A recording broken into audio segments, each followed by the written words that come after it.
আচ্ছা, আপনি তো জানেন যে উত্তর কোরিয়াতে হেয়ার কাটিংয়ের একটা নিয়ম আছে, যে ওখানে কেউ নিজের মতো করে হেয়ার কাটিং করতে পারে না। মেয়েদের জন্য 18টি নিয়ম এবং ছেলেদের জন্য 10টি হেয়ার কাটিংয়ের স্টাইল রয়েছে।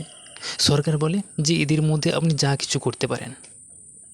কিন্তু এটা ছাড়াও ওখানে আরও একটি অদ্ভুত ধরনের নিয়ম আছে, যেটা প্রায় 99% মানুষ জানে না। চমকে দেওয়ার মতো নিয়মটি হলো যে প্রত্যেকটা বাড়িতে কিম জন উন ও তার পূর্বসূরিদের ছবি, মানে কিমের বাবা ও তার দাদুদের ছবি রাখা বাধ্যতামূলক।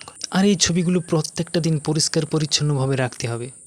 যদি কোনো কারণে বাড়িতে আগুন লেগে যায়, তাহলে সবার আগে ওই ছবিগুলোকেই বাঁচাতে হবে।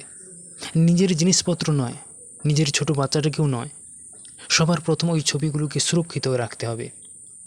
আর এই নিয়ম না মানলে কঠোর থেকে কঠোরতম অশান্তির মুখে পড়তে হবে ওই ব্যক্তিদের।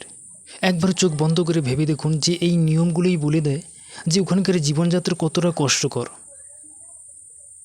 কতটা কঠোর নিয়ন্ত্রণে বেঁচে আছে পুরো একটা জাতি, প্রজন্মের পর প্রজন্ম।